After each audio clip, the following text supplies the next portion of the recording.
Welcome to another episode of the Books of Some Substance podcast. This is David, and on this episode I am joined by author and bookseller Mark Haber. Mark is the author of the novel Reinhardt's Garden, which was published in 2019 by Coffee House Press. Reinhardt's Garden is an excellent novel. It was one of the best books I read that year. I highly recommend it. If you follow Mark at all online, you know he's a big fan of translated literature, especially literature from Latin America.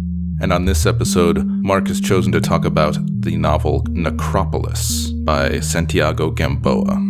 Gamboa is a Colombian fiction writer, and this book, Necropolis, is such an amazing novel about storytelling, and it has all of the beauty, horror, and fragility of the lived experience placed into these different narratives, and these narratives are told at this conference, the International Conference of Biography and Memory, also humorously titled the ICBM Conference, which is held in Jerusalem as it is being bombed and is going through a terrible conflict.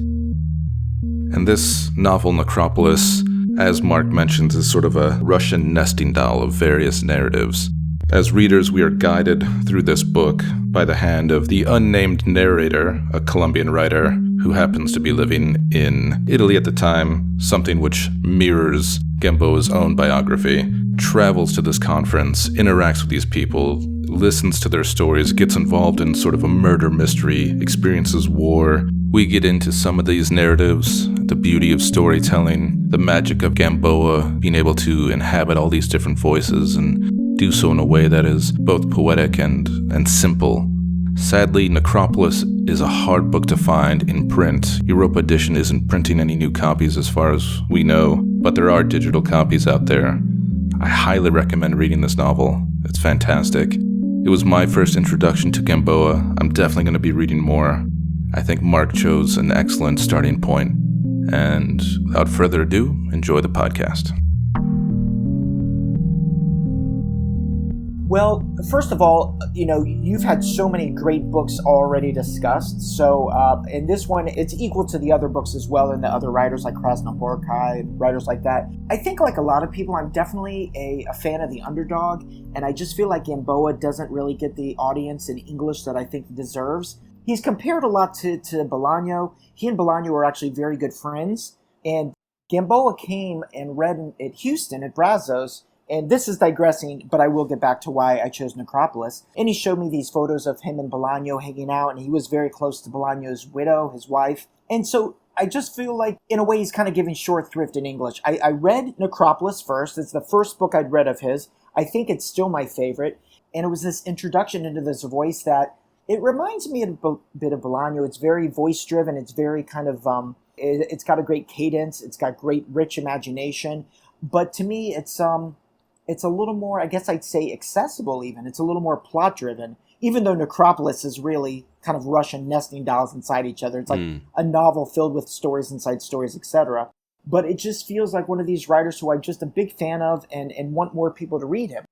And this being my introduction to Gamboa, I thought this would be a marvelous book to talk about because I've never really talked about it at length with anyone.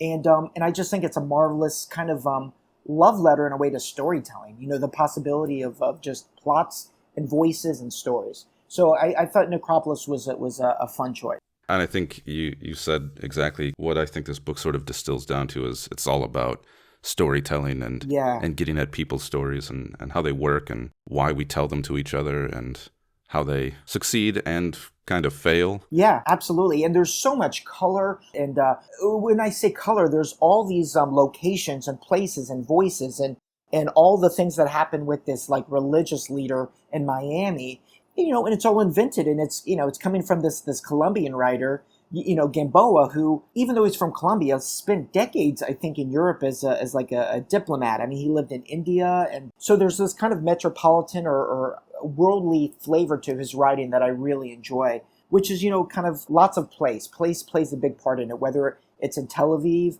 or whether it's Miami.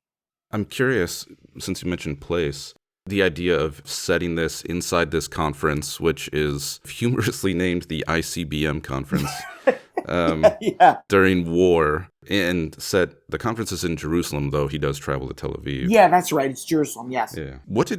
Why?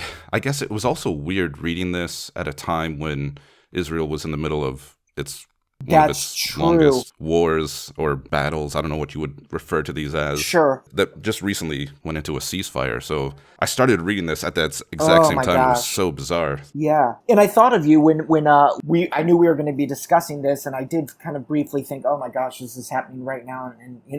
And the book takes place there. And I think it definitely plays a part in the book, even if it's just kind of the backdrop or the setting.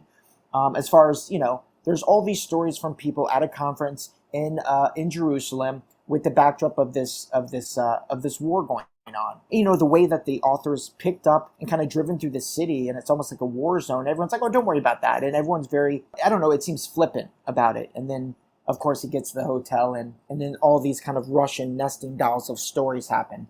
Yeah, so I think place plays a huge part of it. I mean, that's what attracts me, I think, to Latin American literature. I think part of it is that, you could say I love Latin American literature, and that doesn't really say anything because Borges is nothing like Rodrigo, Hasbun or some other writer. So it's not like it's a uniform style. And I think part of that is place. It's part of that is there's a sensibility about Latin America that I love, and I think there's a warmth and a natural storytelling that comes from that part of the world. Which is, I think, what's always drawn me to writers from that part of the world. In my brief internet sleuthing, I came across a very small interview that you did with Gamboa at one point. Nice. Oh, very good. I think I forgot. I think I did that before he came and read, yes. And I came across this quote, which I feel like really gets at what you're talking about and what he seems to be interested in. You sort of asked him about places in general. Yeah. And I'm just going to read this little passage here. Please. And it's talking about why he travels and why he writes. He says, "Or perhaps I travel to meet my characters en route to hear their voices. The literature that interests me is tied to them, men and women who explain the world from the point of view of their own obsessions, their shortcomings, their bad habits, and pains live together in my novels. They speak in the sometimes unsatisfactory shapes that their modest happiness takes, but always with the intimate desire to be saved or redeemed and to be given a second chance." And I found the idea of just traveling across the world and finding all these different voices and these different colors and these different experiences, but they are sort of unified in some way around this idea of wanting some kind of redemption.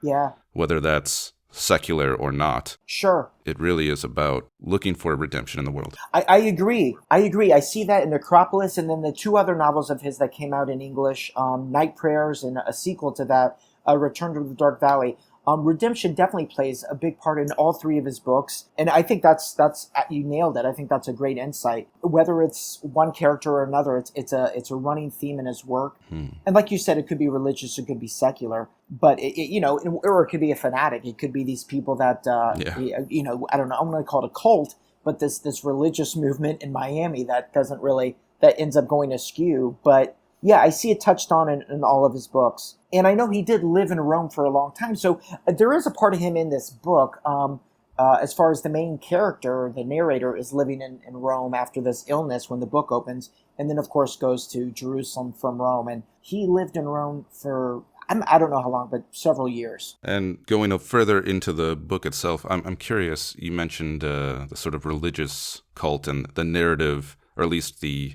presentation, I guess you would call it, by Jose Maturana. Yes. The sort of disciple who may or may not be completely bullshitting everything that he tells these people. Right. Which I really found interesting because his presentation at this conference gets by far the most sort of page time. Yeah, it does. And it's the only one that's broken up and told over a series of lectures, whereas everyone else's lecture is just given one. You read it, you're finished. There's no break to go back to the narrator.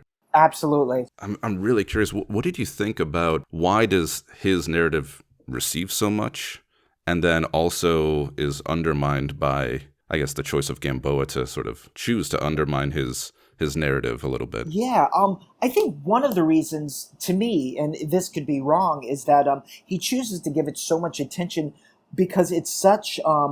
twofold is he's such a colorful storyteller, and the story itself is so colorful, and it's kind of like he finds God. He goes, I don't want to say rags to riches, but he goes from an addict to going to prison to being touched by God and all of it is really outlandish. It's very, on the cusp of just being like, okay, come on now. Mm-hmm. And there's gun running and drug running. And it's just like, it's almost got those elements of like a pot boiler, Yeah. And I know when this book is described, I read actually earlier today, just doing a tiny bit of research, when it got a starred review in Publishers Weekly, and they said, it's a fantastic book that's it's got the elements of like it's a Bolaño type novel, but it's also got those elements of like a thriller. So to me, in my opinion, I think he dedicates so much time because it's such a colorful story, and also, as you said, I think it does deal a lot with redemption,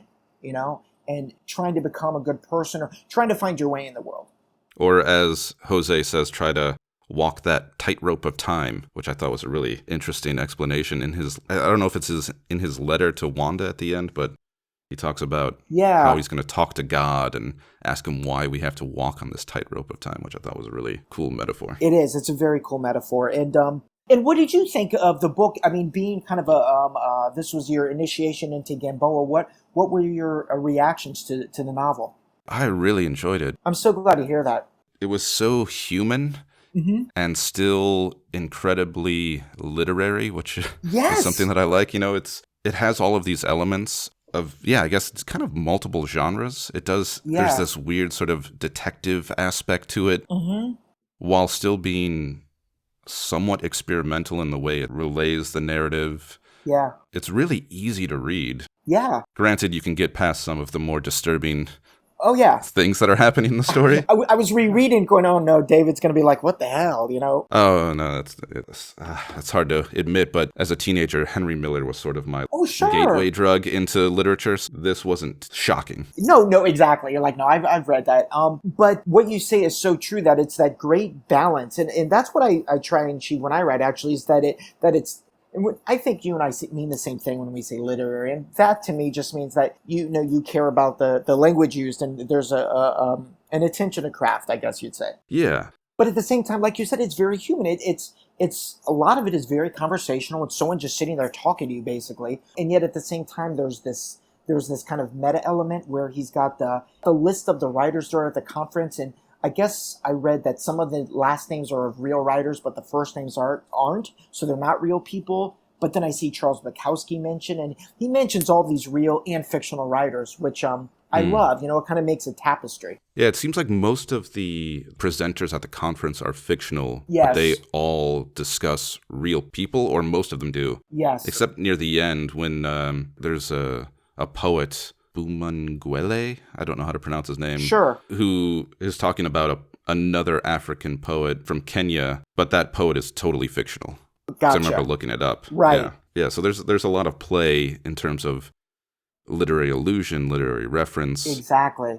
And I love that. I mean, I do that myself, so yeah. Which I think adds some depth, but it's not necessary. If you don't recognize a reference, I don't think it's going to hurt you in any way. Not at all, no. It's not off-putting, and it's meant to...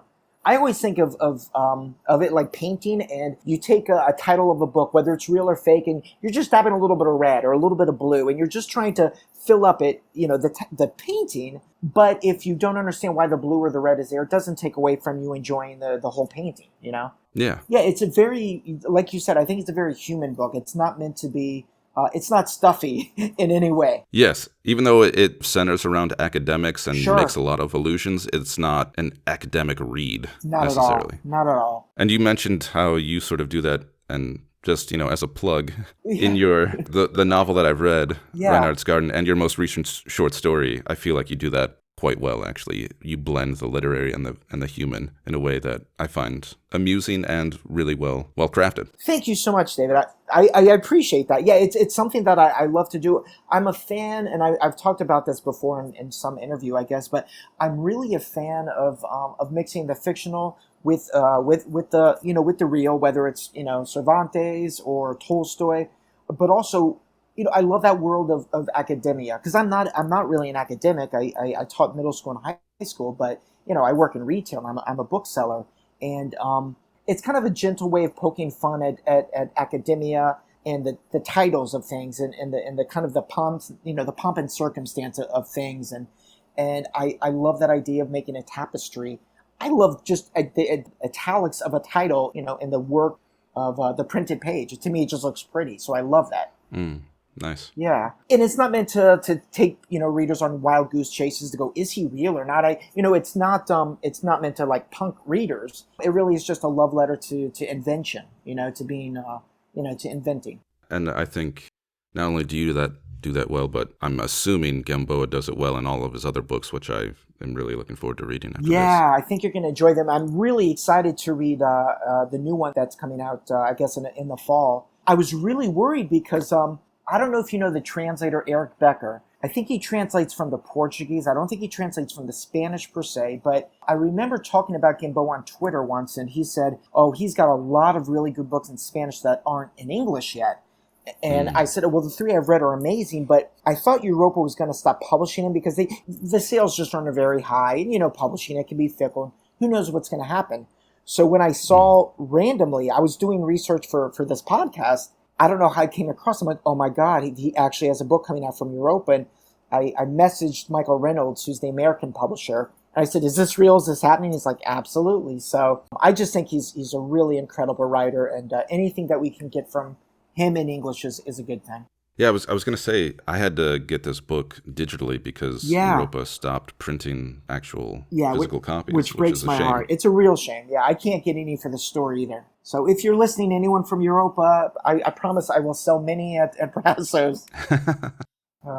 So going back, I guess, into the novel a little bit itself, I'm not sure what I want to ask because there's so many questions. Do you feel, other than the chicken sandwiches and Diet Cokes and the use of Ebenezer, what sort of ties all of these narratives together? Gosh, you know what? That's a fantastic question. And besides the obvious fact that they're all speaking at the same place, at the same hotel, the King David, no less, I don't really know. I don't know what really ties them together, except that I think maybe what ties them together is their difference, is the fact that it's kind of a range of different topics and voices that Gamboa is kind of saying, look what I can do. Not in a show-offy way, but in a way that you get these different people in a room and you can have all these different voices. So I don't know if that's a cop-out answer, but I don't know what keeps them, or what kind of they have in common, except that they're all speaking at the same, conference. And there's this sense that a lot of it, we know it's all invented because we're reading a work of fiction. Sure. But even within this fiction, we're supposed to believe that this conference is on biography and memory, and is supposed to be telling about these people's lives. Right. But there's still this sense that a lot of these narratives, like we mentioned with Maturana's narrative, that it's at least partially, if not totally, fictional. Yeah. I would say mostly fictional. Yeah. And then Kaplan, I believe is his name, who tells about Ramon Garcia, who wants to get revenge. Mm-hmm. And he's essentially retelling the Count of Monte Cristo. Yes. And it's interesting. It really is. And there is something I pulled up that ties into, I think, what we're saying. And this is just from, I'll look it up in a second, but I'll read the quote first. It says, it's kind of a review of the book, and it says, this is a complex book. It ranges from a fairly standard detective story to an intellectual examination of life and, of course, death, sex, literature, war, creation, dying, poetry, surviving, finding oneself. Pretty well all the major themes are there. So I think that's why you can have these different voices, and I'll finish this quote in a second. It's because you might have one person's, speech at the conference that deals with death and revenge, and another that deals maybe with obsession. You get what I'm saying. And it just ends and says, it's been suggested that this is one of the major Latin American novels of the 21st century, and I certainly would not disagree with that assessment. And unfortunately, it's been published in English. So getting away from that question for a second, this was another reason why I wanted to reread it and talk about it with you, because it felt to me like such to me at least, important book, just stylistically and fun and accessible, that I didn't want it to kind of, go under the radar completely, I guess. Yeah. But anyways, I think that's maybe what it ties together, these different, voices, people speaking at the conference, is that they're all kind of just hitting all these subjects that are under the umbrella of literature. And so maybe what they have in common is their differences. I don't know. That could be just a cop-out. I'm not sure. But I could see a professor going, oh, okay, Mark. So what you think they have in common is that Different. Okay, that's an F. You fail.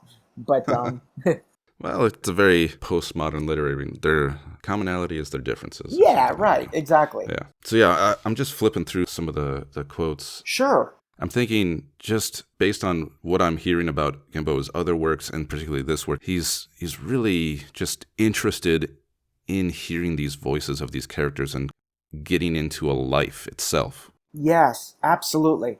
Like, life is somewhat unified, but yet each individual has its own shape, and he has this at the near the end, just before they have to flee. The poet I mentioned, Bumangwele, gives this quote about the poet he is writing about, and I'm just going to read this because I think it's really, really interesting.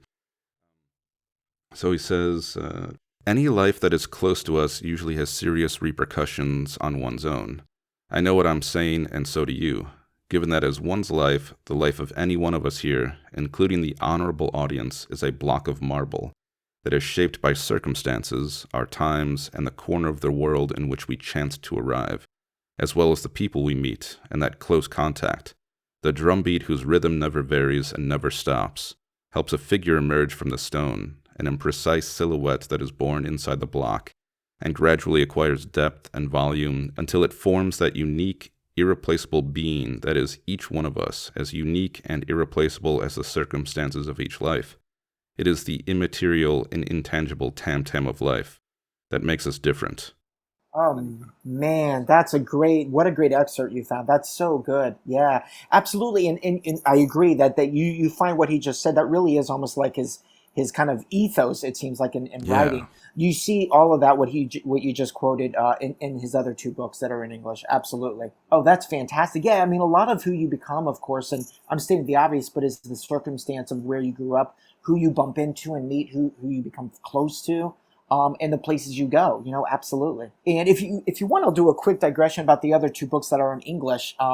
Yeah, please. Yeah, so one is called Night Prayers, and the second one is called Return to the Dark Valley. I say the second one because it really is a sequel, although both can be read independent of the other, but they go all over the world. And it starts in Bogota in the 80s, Night Prayers does, and a young girl in Bogota leaves, and she disappears, and she has a younger brother, and the younger brother wants to find her, and he knows that she was working as kind of a car girl or a prostitute, but there's a lot of human trafficking, and he finally finds her, he thinks, and I'm trying to think of the country. It's a country that basically has a death penalty for drugs.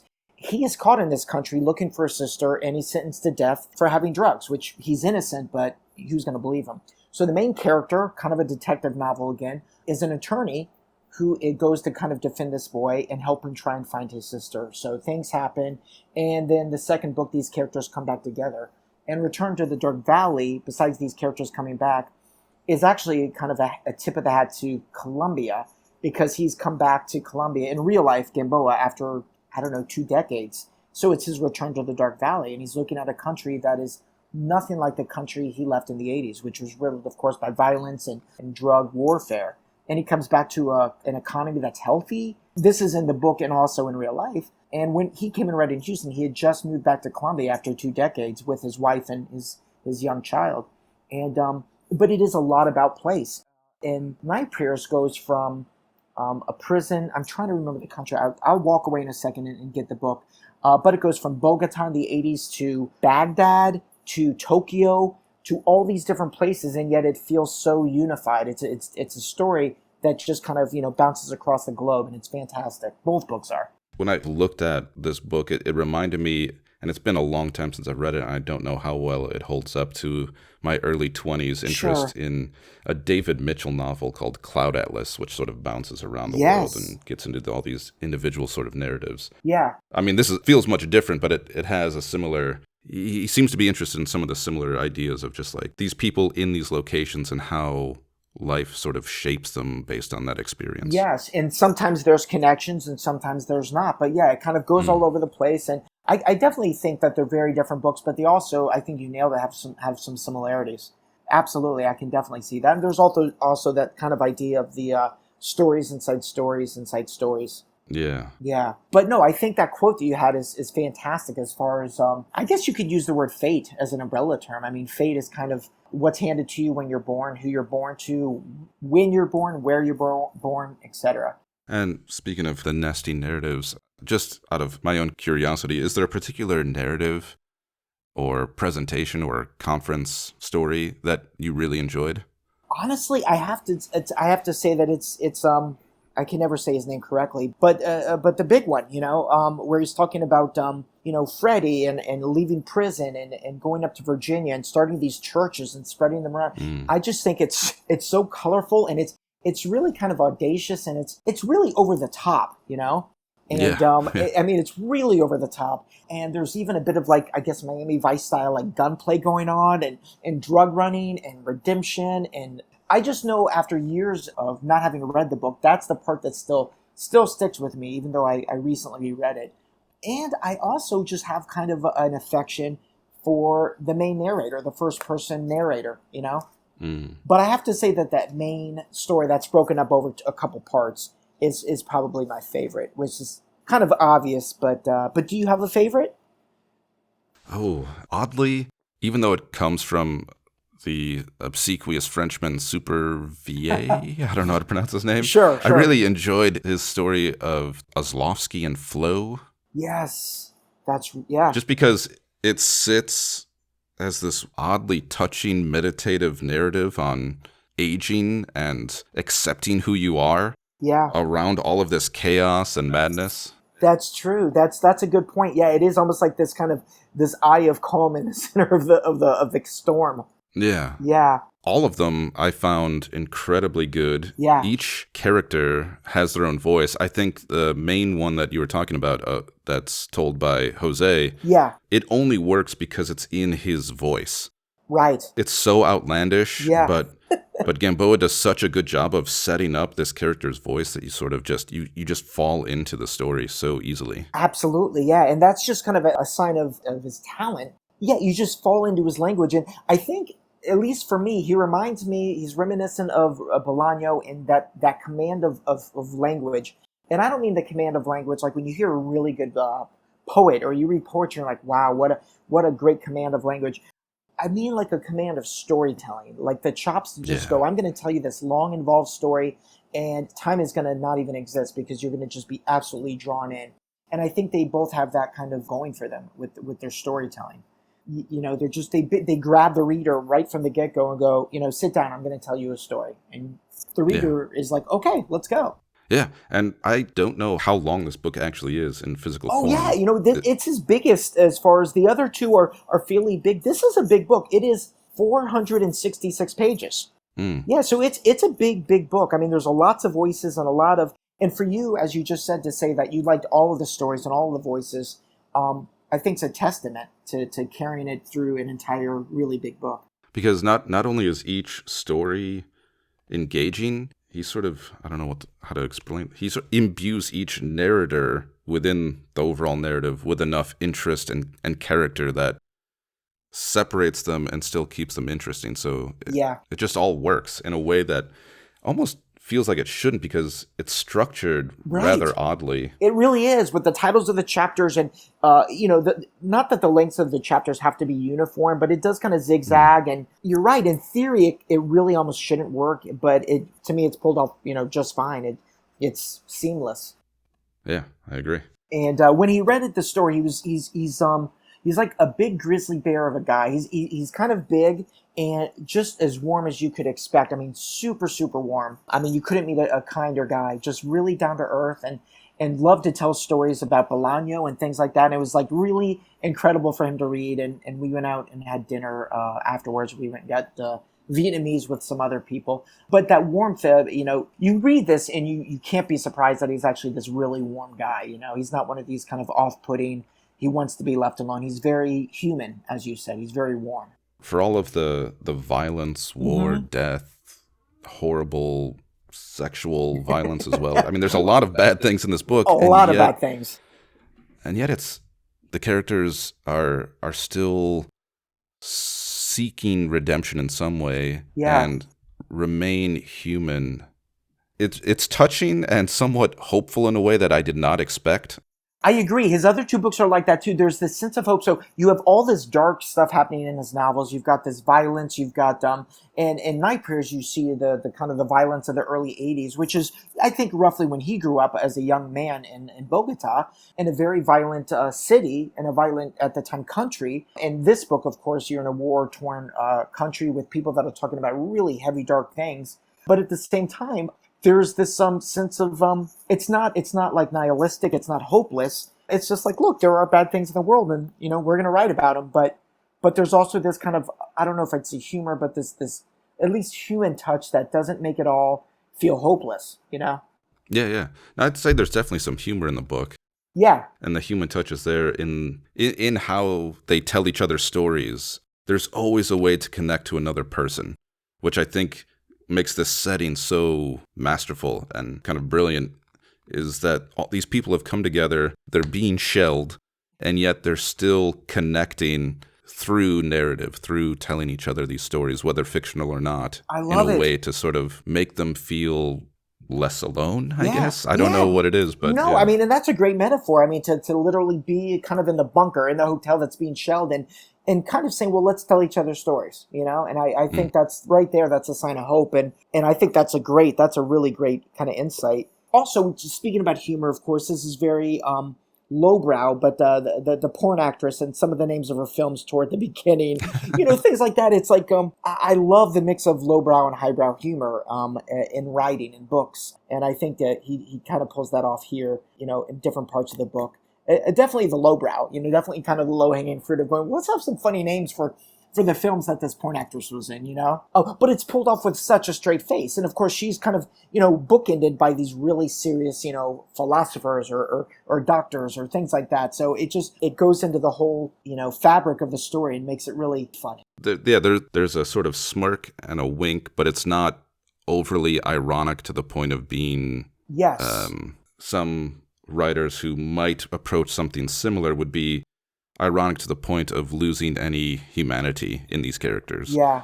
And he does not do that. Yeah, there's one thing I don't like in books sometimes when a writer is trying to be funny or do something that's funny, they almost, and it's hard to avoid, it is, but to draw attention to like, look, see, I'm being funny. Do you see this? And here it's like, you'll get it or you don't, and if not, that's fine. And I've got the next humorous whatever in 15 pages, so it's not a big deal. And it's he's kind of winking at the reader, but he's not doing it in a way that he's like super self-aware. He's not going, I'm not sure. I think you get what I'm saying. He's not trying to wonder if he's trying to pull this off. It just works in the nature of the story and works well.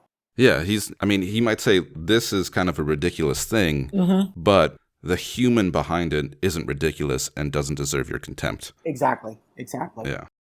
Well, there's so much we can talk about, but it's such a hard book to pinpoint. It is. I was thinking about this today. I'm like, I don't even know where to begin. It's just one of those things that if someone is listening to us talk about it and they haven't read the book and they want kind of some general idea, because there really is a lot to talk about. I mean, it's a conference of thinkers and writers in this city in Jerusalem in a hotel, and the narrator who's telling you the story is a Colombian writer living in Rome, getting over an illness, and he's kind of your narrator in between these long novels within novels, really. I mean, some of these speeches that are told in the story are really their own novels. They could be 40, 50 pages. And it's just really great storytelling that, it kind of tackles all that stuff that really good, books do, whether it's war, poetry, dying, et cetera, et cetera. So it is really a hard book to encapsulate, but it's so well written. It just moves along. It doesn't feel like a 400-page, 400-plus page novel.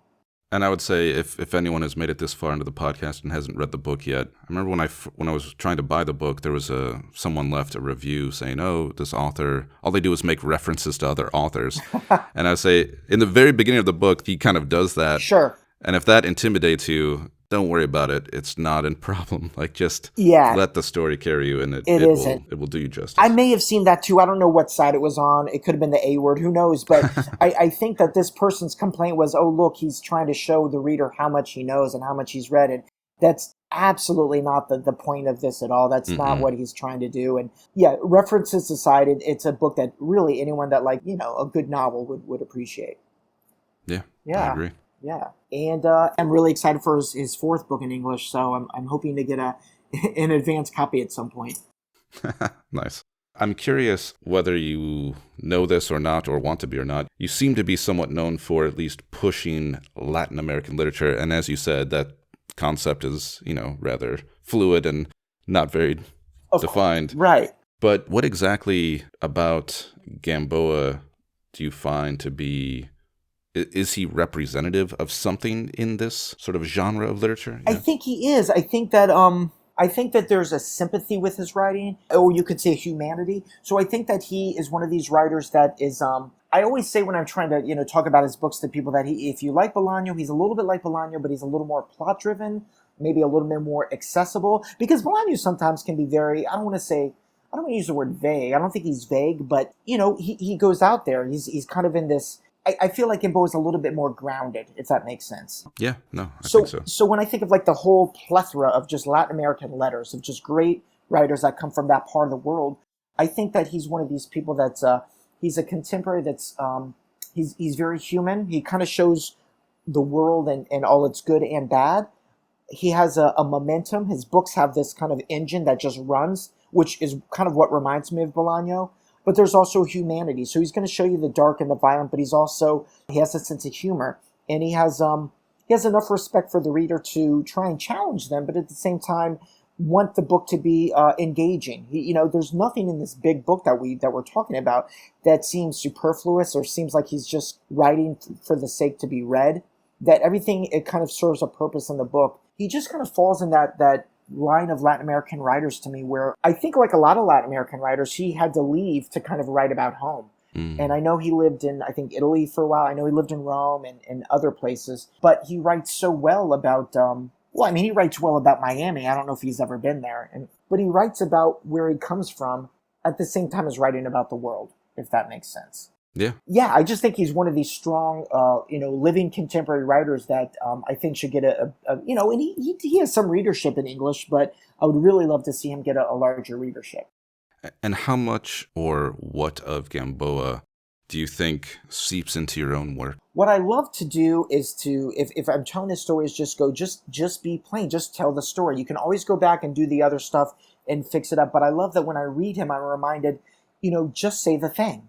Just say it from A to B to C. You don't have to, he's endlessly digressive as I am, but you don't have to just say it plain. Just say it in a way that, I guess he reminds me of just good storytelling. I know that sounds so vague, but in a way that you just read it. And it's like someone is, if you've ever read Sergio Pitol, the Mexican writer, he wrote a book called The Art of Flight, and it very much reminds me of that. We always have this thing at the bookstore, I'm kind of digressing, we call it the language test, where you read the first page of a book and we say, okay, well, it makes you want to read or go, okay, this person has chops. And that is what Gamboa and Pitol are to me, where you sit down and you start to read it, and they've just got that gift of wanting to tell the reader a story. There's a generousness, there's a humanity, but there's also a love of possibility and intellectual themes, whether it's books or colleges or places or works of art. And it builds this tapestry. And I see that in Sergio Pitol, especially in The Art of Flight, and I see it in all of Gamboa's books. And it's just as much obvious in Bolaño's books. Nazi literature in the Americas is just a tapestry of fictional books and writers and places and times and beliefs, and it's brilliant. I realize we haven't mentioned any female Latin American writers, but these are ones that all kind of remind me of each other. And in the female Latin American writers who I love, I can't say that any of them remind me of Gamboa, and the way that they kind of got this narrative drive that it kind of echoes each other. So in the way that these three are connected, do you find that this is something that you try to do in your own writing? Yeah, absolutely. Absolutely. It's almost unconscious, but I'm looking for a way to tell a story very simply. It's just like an avalanche in a way, and that's what Reinhardt's Garden was in a way, is that I start with something very, very simple, and as it's going along, it collects things. So like an avalanche, it's going to collect soil and rocks and pebbles, and to me, these could be digressions or plot points or things like that. So what starts off is very, very simple, a straight narrative. By the end, it's got all this extra, I don't want to say baggage, but all these other things kind of swirling around it that's been collected all the way. It's just like if you live your life, you could be born in one place and stay there your whole life, and you only go from A to B and that's it. But most lives don't. They go from one place to another, and as you're going, you start to collect these other things, whether it's friendships or knowledge or degrees. And so they're definitely an influence as far as just trying to write something that's on the page very simple, but as it goes on, it collects different things. I can see that. Nice. Yeah. Cool, man. This has been great. Yeah, thanks. I really appreciated it, and I'm glad I've got to sit down and read this book. It was Me awesome. too, Dave. I'm really glad we got to do this, and thanks for your generosity and for taking the time to kind of talk about this really cool book. My pleasure, man. Take care. Awesome.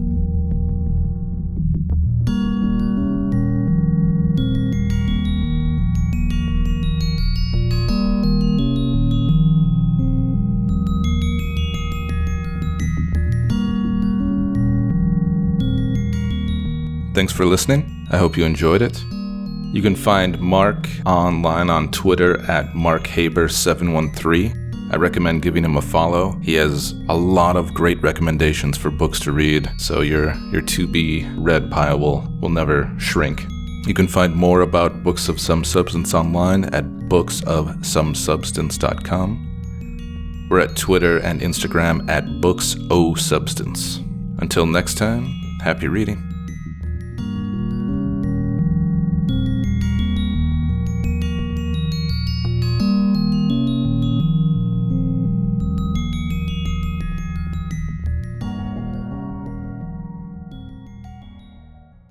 I hope people can get their hands on this book, whether it's electronically or whatever, because it's such a good read.